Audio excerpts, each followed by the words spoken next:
At 35, everyone said she was done. Too old, too slow, past her prime. She walked onto the Australian Open courts carrying more than just a racket. She was carrying 20 years of doubts, whispers, and the weight of proving that legends don't retire. They evolve. Welcome to the story Gook. Before we continue this story of age, determination, and the impossible becoming inevitable, tell me in the comments, where are you watching from today? And if you believe that greatness has no expiration date, hit that subscribe button and help us share stories that remind us why champions are made, not born. The year was 2017. Serena Williams had been dominating tennis for nearly 2 decades, but the whispers were getting louder. Sports commentators questioned her speed. Analysts debated her endurance. Even some fans wondered if the Queen of Tennis was ready to step down from her throne. The criticism wasn't new. Serena had faced it her entire career, but now it felt different, more persistent, more personal. "She's lost a step," said former champions on television. "The young players are hungrier," wrote sports journalists. "Maybe it's time to consider retirement," whispered fans who had once cheered her every victory. The numbers seemed to support their case. She hadn't won a Grand Slam since Wimbledon 2016. In tennis terms, that drought felt like an eternity. Players half her age were climbing the rankings, their games sharp, their bodies fresh, their hunger obvious. But what the doubters didn't understand was this. Serena Williams had built her entire career on proving people wrong. From the first day she stepped onto the cracked public courts of Compton with her father Richard, she had been underestimated. Her style was too powerful, they said.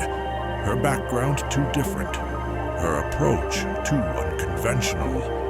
She had heard it all before. And every time, she had responded the only way she knew how, by winning. The off-season had been different, quieter, more focused. While other players posted training videos and vacation photos on social media, Serena worked in silence. Her team noticed changes in her routine. More rest, different dietary choices, a protective instinct that seemed to guide every decision.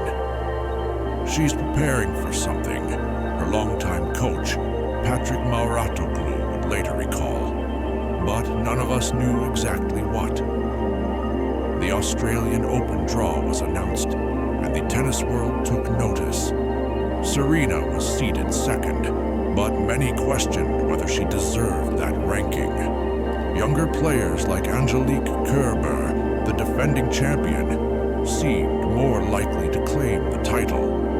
The first-round opponent was Belinda Bencic, a talented Swiss player known for her aggressive baseline game. On paper, it looked routine. But in tennis, nothing is ever routine, especially when you're 35 and carrying the weight of everyone's expectations. She walked onto Rod Laver Arena for that first match, and something was immediately different. The crowd's energy, the commentator's tone, even her own presence seemed more intense, more purposeful. The first set was a statement, 6-4, clean, efficient, powerful. But it was the way she moved that caught attention. Careful, calculated, like she was protecting something precious. "She looks focused," said Chris Everett from the commentary booth. "More focused than I've seen her in months." Match after match, the pattern continued. Second round against Lucy Safarova, 6-3, 6-4. Third round against Nicole Gibbs, 6-1, 6-3. Each victory more convincing than the last. But the real test was coming.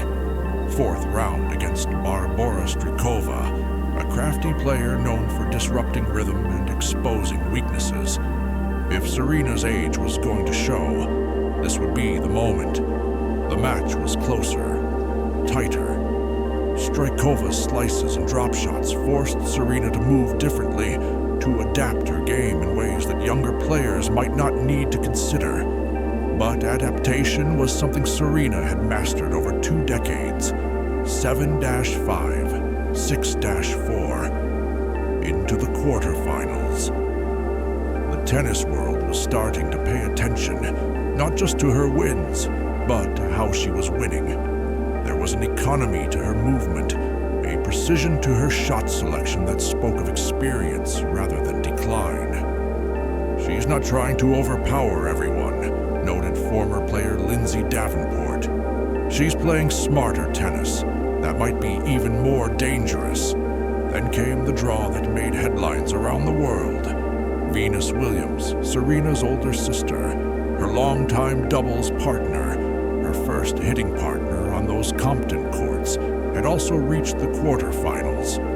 For the first time since 2009, the Williams sisters were on a collision course for a Grand Slam final.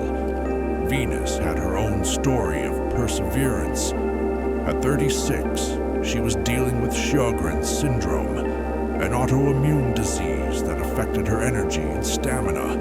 Like her younger sister, she was facing questions about age and relevance. But first, semifinals. Venus would face Coco van de Wege. Serena drew Mirjana Lucic-Baroni, a Croatian player experiencing a career renaissance at age 34. The narrative was almost too perfect. 3 women over 30, defying age and expectations, reaching for tennis immortality. Serena's semifinal was more challenging than expected. Lucic-Baroni, playing the tennis of her life, took the first set. For a moment, the doubters' voices seemed prophetic. Was this where age would finally catch up? But champions are defined by how they respond to adversity. Serena's response was emphatic. She took the second set, 6-2, then dominated the third 6-1. Her celebration was muted, professional. She had bigger goals than just reaching a final. Venus won her semifinal too, setting up the family showdown that would captivate the tennis world. "It's bittersweet," Serena said after her semifinal victory. "I'm happy for Venus, but tomorrow one of us will be disappointed. I just hope we both play our best tennis." The lead up to the final was unlike anything tennis had seen. 2 sisters, both over 35, both defying expectations, both 1 match away from a Grand Slam title. The story wrote itself, but beneath the surface narrative ran deeper currents. Serena was chasing history. Her 23rd Grand Slam would break Steffi Graf's Open-era record. Venus was chasing redemption, her first Grand Slam in nearly 8 years. The pre-match interviews revealed the complex emotions both sisters carried: love, competition, family loyalty, individual ambition, all swirling together in a mixture that only they could truly understand. "We've been through this before," Venus said with a smile. "Tomorrow we're just competitors, but tonight we're still sisters." January 28, 2017, Rod Laver Arena. 15,000 spectators and millions watching worldwide. The Williams sisters walking onto the court together, then taking opposite ends for warm-up. The pre-match ceremonies felt more significant than usual, not just because of the family drama, but because of what this match represented.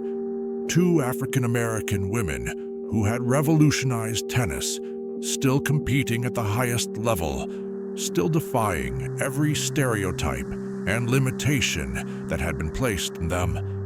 The first set was a masterclass in power tennis. Both sisters hitting with authority, but Serena's shots carried just a bit more pace, a bit more precision. She took it 6-4. Venus fought back in the second set, her experience and courtcraft keeping pace with Serena's power.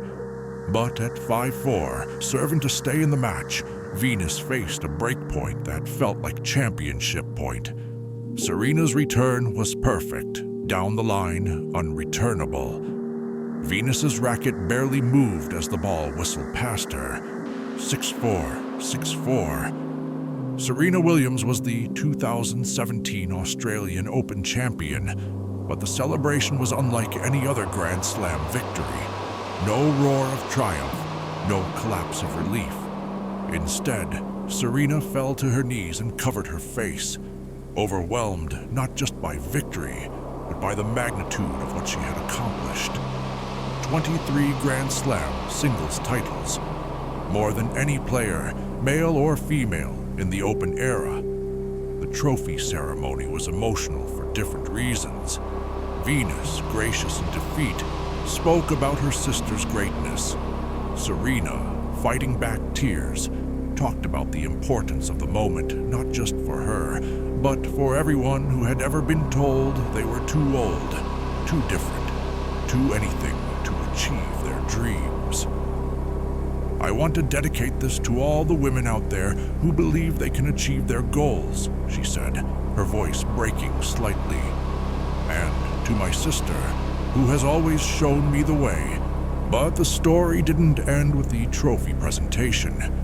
In fact, the most remarkable chapter was yet to be written. Months later, the tennis world would learn something that transformed that Australian Open victory from impressive to almost mythical. Serena Williams had played the entire tournament while 8 weeks pregnant with her daughter, Olympia.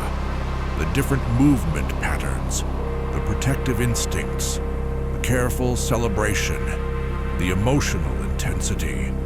Everything suddenly made sense. She hadn't just won a Grand Slam at 35. She had won while creating life. She had redefined what was possible for female athletes, not just in terms of age, but in terms of the extraordinary capabilities of the female body. The revelation sparked conversations around the world about pregnancy and athletic performance, about the sacrifices female athletes make, about the strength required not just to compete, but to excel while carrying the future. I was playing for two, Serena would later explain. Every point, every game, every match. I was playing for my daughter before she was even born. The Australian Open victory became more than a tennis achievement. It became a symbol of maternal strength, of defying limitations, of rewriting the rules about what women could accomplish. Dr. Catherine Ackerman, a sports medicine physician, called it one of the most remarkable athletic achievements in history. The physical and mental demands of playing tennis at that level while pregnant are almost incomprehensible. That 23rd Grand Slam title represented more than just a number. It was proof that age is often just a story we tell ourselves, that limitations exist mainly in our minds, that greatness doesn't diminish with time. It evolves, adapts, and sometimes creates new life while making history. Serena Williams didn't just beat her tennis opponents that January in Melbourne. She beat every expectation, every doubt, every voice that said her time was over. She showed the world that champions don't just retire. They redefine what's possible until the very end. The next time someone tells you that your best days are behind you, remember the woman who proved that legends don't fade. They just find new ways to be legendary. Remember the champion who won while carrying the future. Remember that greatness has no expiration date. So now I ask you, have you ever been underestimated because of your age, your background, or what others thought you couldn't do? Share your story in the comments and let us know who inspired you to prove them wrong. Tell us what city you're watching from, and if this story moved you, subscribe to the Story Gook for more narratives that celebrate the extraordinary in the everyday. Thank you for watching. We'll see you in the next story. And until then, remember, champions aren't made by the trophies they hold, but by the doubts they overcome, and the barriers they break for everyone who comes after them.